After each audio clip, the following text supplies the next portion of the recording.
Bonjour mes frères et sœurs, mes chers amis, et nous allons terminer aujourd'hui le chapitre 4 de l'Épître aux Éphésiens, et ça va être le dernier pour cette semaine. Je vous reviens l'autre semaine avec le chapitre 5. Notre bon Père du ciel, dirige-nous, conduis-nous, que ton esprit puisse nous aider à saisir les vérités que tu veux nous dire, afin de marcher comme dans ce monde pour que tu puisses être glorifié. Amen. Nous avons vu depuis le chapitre 4 l'apôtre Paul qui a commencé en disant « J'aimerais vous exhorter à marcher de façon digne de l'appel que vous avez reçu. Démontrez ce que Dieu a fait pour vous.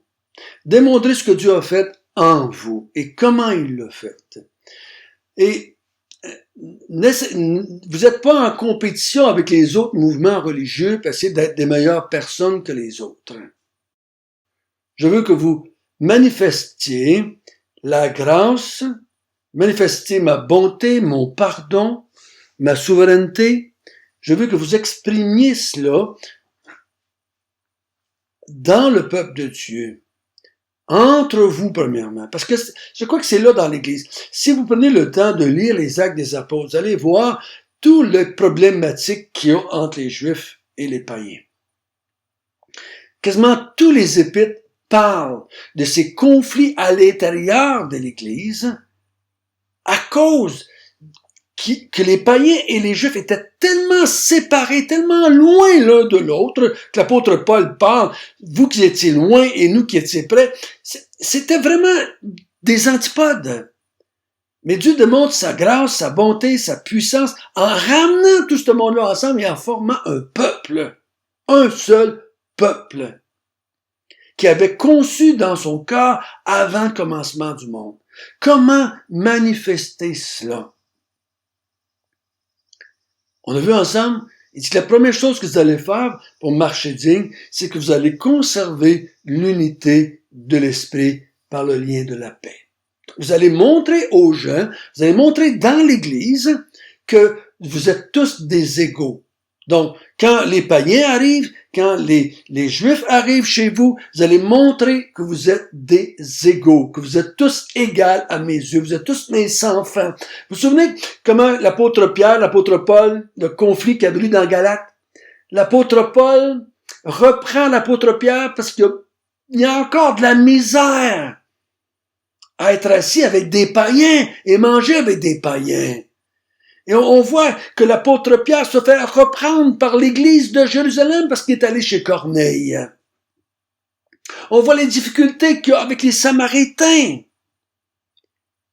On voit les difficultés avec les Juifs, les prosélytes. On voit toutes ces même il y avait de la difficulté entre les Juifs qui vivaient à Jérusalem, les Juifs qui étaient en dehors d'Israël. Il y avait des conflits.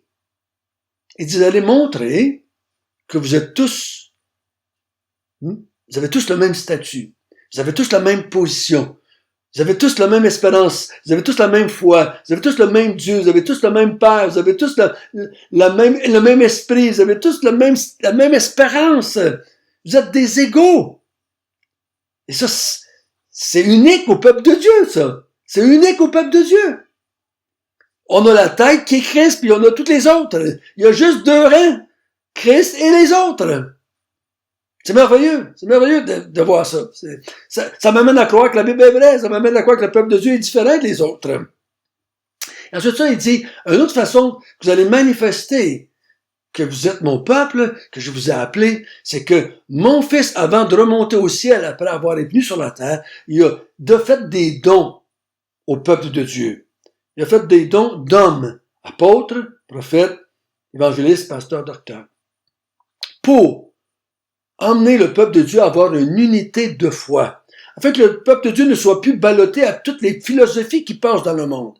Donc, les apôtres, les prophètes ont mis un fondement, ce qu'on appelle le fondement de l'Église, doctrinal, et tous les chrétiens de tous les temps ont le même livre, la même vérité. Et comme on a vu un peu hier, et tous ces hommes-là, tous ces femmes-là qui vont faire partie de mon peuple pendant des millénaires que je vais prendre pour le former, hein? On est 2000 ans après, vont toujours se convertir de la même façon. Ils vont toujours croire aux mêmes vérités. Ils vont toujours avoir le même esprit. Ils vont toujours être nés de nouveau. Ils vont toujours passer de vieil homme à homme nouveau par la vérité, par le Saint-Esprit. Ça se fait toujours de la même façon. Que ma Bible soit sur un vieux parchemin de cuir ou que ma Bible soit dans un iPhone, ça change rien. La vérité reste la même et c'est par la vérité, comme on a vu hier, qu'on est devenus des hommes nouveaux. On ne marche plus comme les païens, nous marchons maintenant en hommes nouveaux. Nous marchons plus selon le train de ce monde, nous marchons selon l'enseignement des apôtres et des prophètes. Nous marchons plus selon la vanité de nos pensées, nous marchons selon la pensée de Dieu. On n'essaye pas de se transformer en faisant des bonnes œuvres, nous avons été transformés par la vérité. Ce qu'on va voir aujourd'hui, à partir du verset 5, il dit maintenant, hein, c'est pourquoi, parce que vous avez tous le même statut, hein, l'unité de l'esprit, vous avez tous la même foi, vous avez tous été régénérés de la même façon, vous êtes tous des hommes nouveaux, vous êtes tous dévêtis, et vous avez tous revêtis l'homme nouveau, vous êtes tous pareils, vous êtes tous la même chose. Ah oui, vous avez des caractères, des personnalités différentes, mais vous avez tous le même Dieu, vous avez tous le même esprit, vous avez tous la même espérance, vous avez tous la même foi, vous avez tous le même baptême. C'est pourquoi renoncez au mensonge et que chacun de vous parle selon la vérité à son prochain quand nous sommes membres les uns des autres. Donc, ce qui est en train de dire, il parle pas de mensonge à mon épouse parce que j'ai pris du chocolat quand j'aurais pas dû en manger. C'est pas que je compte des menteries à mon mari parce que j'ai graffiné le char ou l'auto. Non, c'est pas ça qu'on parle ici. Renonçons au mensonge en comparaison avec la vérité qui est en Jésus-Christ, qui est en Dieu. Que quand vous parlez, quand vous vous adressez, que vous soyez juif ou grec, homme ou femme, riche ou pauvre, esclave, vous allez dire la vérité, parce que vous êtes membres les uns des autres. Quand on parle des membres les uns des autres, c'est à l'intérieur de l'Église. On ne parle pas à l'extérieur de l'Église. On ne parle pas dans notre relation avec les païens, là. Je ne suis pas en train de dire maintenant avec les païens on peut mentir. Non, c'est pas ça que je parle. Mais entre vous, vous allez manifester, vous allez marcher digne en vous disant la vérité. Il n'y a pas deux vérités, là. Il n'y a pas une vérité pour les païens, puis il n'y a pas une vérité pour les juifs. Vous allez vous parler selon la vérité. Quand vous vous levez et que vous parlez devant des païens, vous allez prêcher la même affaire, vous allez enseigner la même bonne nouvelle. Si vous êtes dans une synagogue, devant des juifs, vous allez prêcher encore la bonne nouvelle. Et vous allez, qu'une église soit formée de païens et de juifs, ça n'a pas d'importance. C'est la même vérité que vous allez prêcher. Que ce soit des hommes et des femmes, c'est la même vérité que vous allez prêcher. Vous allez dire la vérité. Verset 26. Si vous mettez en colère, ne péchez point, que le soleil ne se couche pas sur votre colère et ne donnez pas accès au diable. Ici, il parle pas de la colère, moi ce que j'appelle de la colère, des petites colères quotidiennes qu'on va avoir. Okay? Des colères qui viennent parce qu'il pleut, ou je suis en retard dans le trafic, c'est pas ça dont on parle ici, là. Si vous mettez en colère les uns les autres, à cause de vos arrière-plans différents, à cause que vous êtes un païen, comme on voit dans les épîtres, qu'à cause qu'il y en a un qui mange, l'autre qui mange pas, un qui s'habille d'une telle façon, puis l'autre qui s'habille pas d'une autre façon, un respecte le sabbat, puis l'autre respecte pas le sabbat. Il dit, si vous vous mettez en colère, ne vous couchez pas sur votre colère. Donnez pas accès au diable.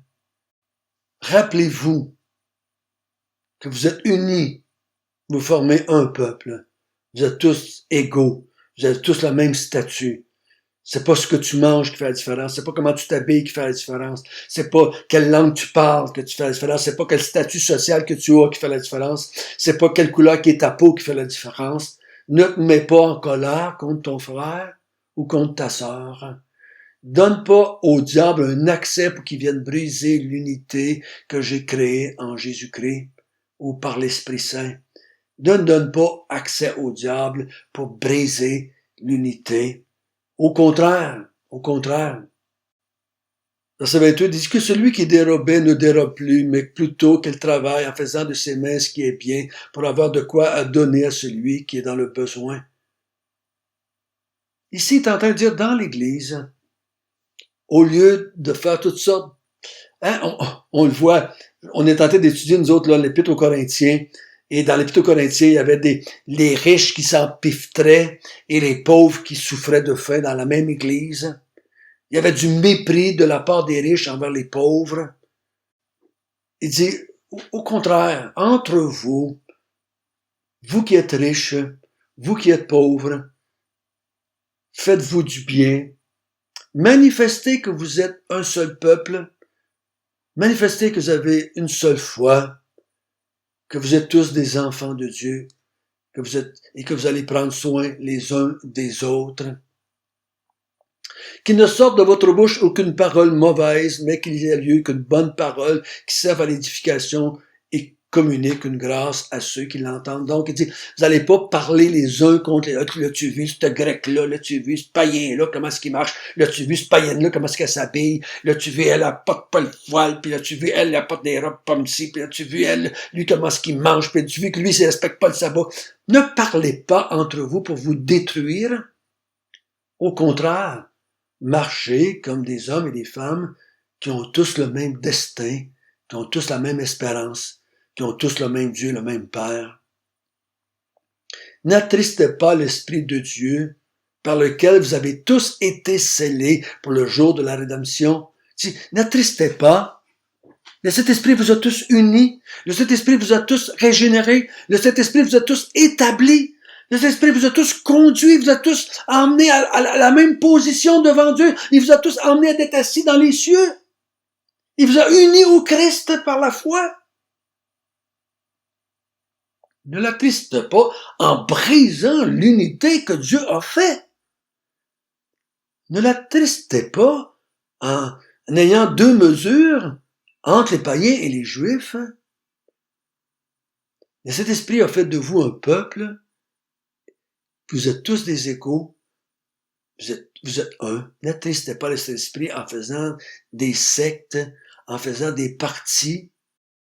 Verset 31, que toute amertume, toute animosité, toute colère, toute clameur, toute calomnie, toute espèce de méchanceté disparaissent du milieu de vous. Il faut faire attention pour bien comprendre ce que Paul est en train de dire. Il est en train de parler de ce qui peut briser ce que Dieu a fait. Ce qui peut briser l'harmonie, la paix, ce que Dieu a créé avant le commencement du monde.